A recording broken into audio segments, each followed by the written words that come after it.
हाय myself VK Chandra. और आजकल आप करंट न्यूज में सुन रहे होंगे कि जोशीमठ एक जगह है और उत्तराखंड में, और उस जोशीमठ में बहुत सारी प्रॉब्लम्स हो रही हैं, जमीन खिसक रही हैं, बहुत सारी चीजें हो रही हैं। तो उसी के बारे में आज का ये व्लॉग है। जोशीमठ अगर आप गूगल करेंगे तो इंडिया के उत्तराखंड के एक जगह है, बद्रीनाथ के बिल्कुल पास में। वहां पे एक जगह है, छोटा सा कस्बा है जिसका नाम है जोशीमठ। और जो जोशीमठ एक मंदिर है, उस मंदिर एक मंदिर के ही नाम से जनरली जोशीमठ चला है। तो थोड़ा सा मैं आपको बता दूं, वैसे तो ये रूट जो है ये हरिद्वार से शुरू होता है ना। हरिद्वार से ऋषिकेश, ऋषिकेश से देवप्रयाग और फिर कर्णप्रयाग और ये सब चीजें होकर के जोशीमठ, और देन जब ये लास्ट में जाता है, ये जाता है बद्रीनाथ तक। तो बद्रीनाथ और जोशीमठ, इनके बारे में बहुत सारी कहानियां हैं। कुछ हिंदू कहानियां हैं, कुछ और कहानियां हैं, और बहुत सारी हैं। इसमें से जो फेमस कहानी है वो आपने सुनी ही होगी, और बाकी जो कुछ मिली जुली कहानी है उसके हिसाब से कि जो थोड़ा सा रिसेंबल हो सकता है, उसके अंदर एक चीज थी, वो 8th सेंचुरी तक। अगर आप स्क्रीनशॉट देख लीजिए,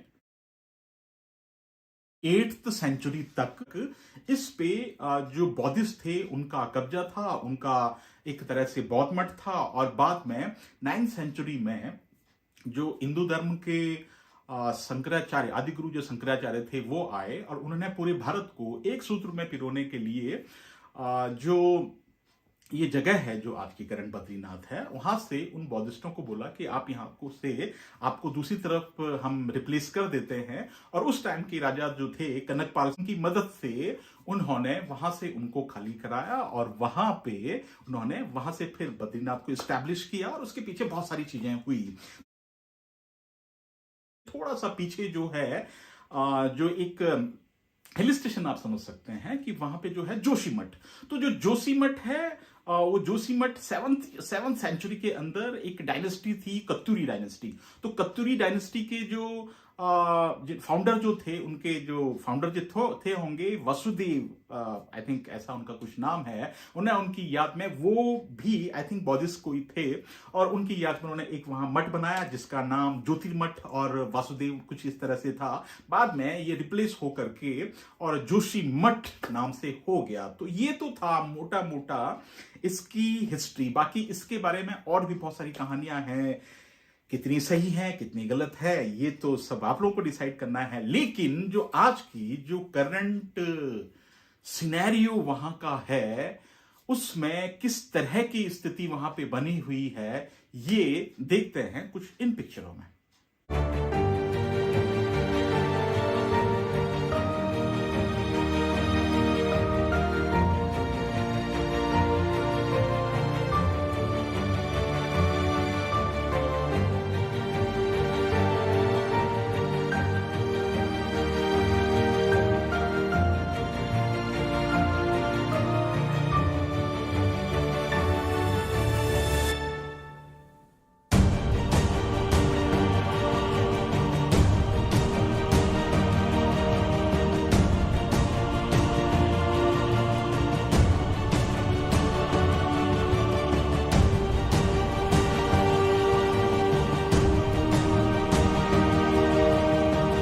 तो जैसे कि आप इन पिक्चरों के अंदर आपने देखा होगा कि वहां पे जो जोशीमठ का जो लैंडस्केप है, वो लैंडस्केप कुछ इस तरह के पहाड़ जो हैं, पहाड़ जनरली जो बने हैं वो किस तरह से बने हैं, शायद कुछ लोगों को पता होगा, शायद कुछ लोगों को नहीं पता होगा कि जो हमारा जो ये इंडिया है, इंडिया को जो नीचे वाला जो पोर्शन है, ये नीचे की तरफ से जो अफ्रीका की तरफ से सरकते सरकते सरकते ऊपर आया, और जो ये ऊपर वाला अफगानिस्तान और वो वाला जो एरिया था उससे टकरा गया, है ना।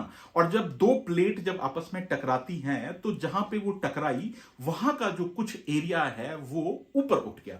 अब जब वो ऊपर उठ गया तो वहां पहाड़, ये वो सब चीजें हो गई, और वो जो जमीन था वो इतनी एलिवेट ऊपर हो गई कि वहां ऊपर ऊपर ठंडा होने लग गया, और पूरे उस एरिया पे बर्फ ही बर्फ हो गई। और वो जो पूरा वाला जो ऊपर वाला जो एरिया है वो बन गया हिमालय, है ना। इन हिमालय से ही क्या होता है, इन पे बहुत बड़े बड़े ग्लेशियर बने, और उसके बाद में ये कई सालों तक पिघलती रही, पिघलती रही, पिघलती रही, और पिघलने के बाद ये जब नीचे निकलता पानी जो है वहां से गंगा और ये सब चीजें सब निकलती गई, और पूरे भारत में कितनी सारी, चाहे ये हिमाचल की हम बात कर रहे हों, चाहे हम उत्तराखंड की बात कर रहे हों, या जो पूरी जो बेल्ट है ऊपर से, ये सब वही वाला एरिया है। बट इसमें क्या है प्रॉब्लम कि जो ये रॉक्स हैं ये जनरली बेबी रॉक्स हैं। अभी अभी बेबी रॉक्स का मतलब ये है कि ये जो रॉक्स हैं अभी भी इसमें मूवमेंट है, ये मजबूत नहीं है ना। यूएस वगैरह की तरफ की अगर आप देखें रॉक्स वो अलग तरह की हैं, लेकिन ये जो रॉक्स हैं हिमालय वाली, ये अभी भी इसमें मूवमेंट है, और अधिकतर जो रॉक है वो मलबा है एक तरह से। अब हुआ क्या कि जो ये बद्रीनाथ और केदारनाथ ये इस तरफ से जो जाने वाला जो था, इसके अंदर तो पिलग्रिम्स ही अधिकतर जाते थे जो लोग, है ना, तो पतला सा रास्ता था होगा। अब उसके बाद में इन्होंने क्या किया कि धीरे धीरे धीरे धीरे लोग जाने लगे और पब्लिक उसमें बढ़ने लगी, और जब पब्लिक बढ़ी तो पब्लिक बढ़ने के साथ में वहां होटल बन गए, मकान बन गए, बहुत सारी चीजें आ गई। बाद में नगर पालिका और ये पालिका वो पालिका, बहुत सारी चीज, और पूरे उत्तराखंड या फिर हिमाचल की तरफ भी फॉर्म्स होने लग गई। लेकिन वहां पे हुआ यूं कि जो एरिया था, जो ऊपर वाला जो एरिया था, जो मिट्टी का जो ढेर था, है ना, पहाड़ ऊपर से दर के और जो मिट्टी का ढेर बन गया, और उस मिट्टी के ढेर के अंदर मकान बहुत ज्यादा बना दिए गए। अब वो धीरे धीरे क्या हुआ कि उसके ऊपर जो वो मिट्टी का जो ढेर है उसके ऊपर मकान बन गए। जब तक कम वेट था तब तक तो ठीक था, अब उसमें नीचे से पूरा सीमेंट, सरिया और ये सब चीजें, जैसे जैसे आबादी बढ़ी तो वो वहां पे बनने लग गया। अब जब वो बना तो एक तो वेट ऊपर से हो गया, एक तो वो फिर ऊपर से नीचे ही सरक रहा है। और जहां तक स्पेसिफिक हम जोशीमठ की बात कर रहे हैं तो हमने उस एरिया को देखा है, वो बिल्कुल नीचे नदी है ना, और एक तरफ से अलकनंदा आती है और दूसरी तरफ से जो धौली गंगा जो आती है, और उसके ऊपर वाला जो बिल्कुल जो स्ट्रीम एरिया है उस पे जोशीमठ एक तरह से बसा हुआ है। और हर दिन हर महीने न जाने कितने सारे मकान उसमें बने हुए हैं। पहाड़ों की यही स्थिति है, चाहे वो जोशीमठ की बात कर ली जाए, चाहे उसके पास में बसा हुआ गोपेश्वर हो, चाहे उसके पास में बसा हुआ करण प्रयाग, रुद्रप्रयाग, इवन मसूरी, नैनीताल, उत्तरकाशी, जितने भी पहाड़ हैं इसी तरह के शहर वहां पे बने हुए हैं। जहां तक शहर है वहां तक तो ठीक है, लेकिन जब अंधाधुंध कंस्ट्रक्शन हुआ तो उसका किसी तरह का कोई मास्टर प्लान नहीं है। क्योंकि जब वहां पे बसा रहे हैं तो उसमें देखिए हुआ किस तरह से कि लोगों ने घर बनाए। अब जब घर बनाए तो एक स्टोरी तक तो ठीक था, फिर लोगों ने वहां पे मल्टी स्टोरीज घर बनाने शुरू कर दिए। उस पे किसी तरह का कोई कंट्रोल नहीं रहा, क्योंकि सरकारें समय समय पे चेंज होती रही। सरकारों ने देखा, जहां तक जोशीमठ की बात है तो वहां कुछ साल पहले एक रिपोर्ट भी गवर्नमेंट को सौंपी गई थी कि ये जो एरिया है बहुत सेंसिटिव होने जा रहा है। लेकिन उसके बाद भी अलग अलग टाइम की सरकारें थी, उन सरकारों ने उन रिपोर्ट को डाल दिया ठंडे बस्ते में। और उसके बाद में अब हम बात कर रहे हैं जैसे जोशीमठ की ही, तो जोशीमठ में लोगों के मकान बनते गए। अब वो मकान कोई मास्टर प्लान के अंदर तो था नहीं, है ना, तो उस क्या हुआ, नीचे मकान है और वो मकान मल्टी स्टोरीज है क्योंकि टूरिस्ट एरिया है, वहां होटल वगैरह बने। अब वहां पे ड्रेनेज का कोई सिस्टम नहीं है, तो जितना भी ड्रेनेज यानी कि जो सीवेज का पानी होगा और जितना भी पानी वहां पे आ रहा है वो पानी यूं ही बह रहा है नीचे, है ना। तो वो पानी क्या होगा, पहाड़ों पे जहां से भी वो पानी उसको जगह मिला वो अंदर चलता गया। तो जो वो जगह थी वहां पे, वो तो वैसे भी सॉलिड रॉक तो थी नहीं, और वो जगह बिल्कुल भीग गई, वो नीचे नीचे भीगती गई। दूसरा क्या हुआ कि पहाड़ों के अंदर जो जब पहाड़ बनते हैं तो पहाड़ों के अंदर छोटी छोटी पॉकेट होती हैं, उसमें एयर पॉकेट हो सकती हैं या फिर उसमें एक तरह से पानी की पॉकेट हो सकती हैं।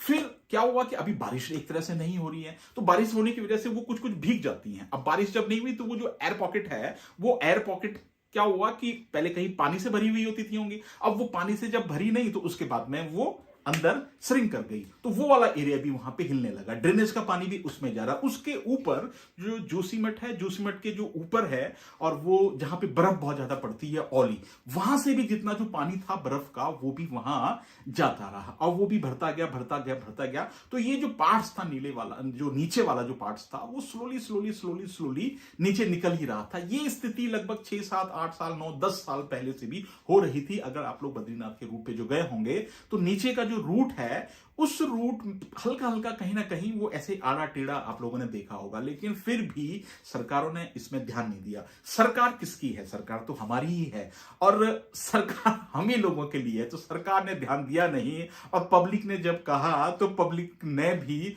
इधर से तो कंस्ट्रक्शन वगैरह करते गए और उधर से सरकार ने भी सुना नहीं। उसके ऊपर सबसे बड़ी विडंबना ये हुई कि जो वो जोशीमठ था, जोशीमठ के बिल्कुल ठीक नीचे से पता नहीं किस तरह की सर्वे हुई, क्या हुआ, उसके नीचे से एक अंडरग्राउंड टनल, एक प्रोजेक्ट है, हाइड्रो वाटर प्रोजेक्ट जो है, उसके नीचे से उन्होंने बनाया। कुछ जो पूरा पहाड़ था उसने भी उसे हिलाना शुरू कर दिया।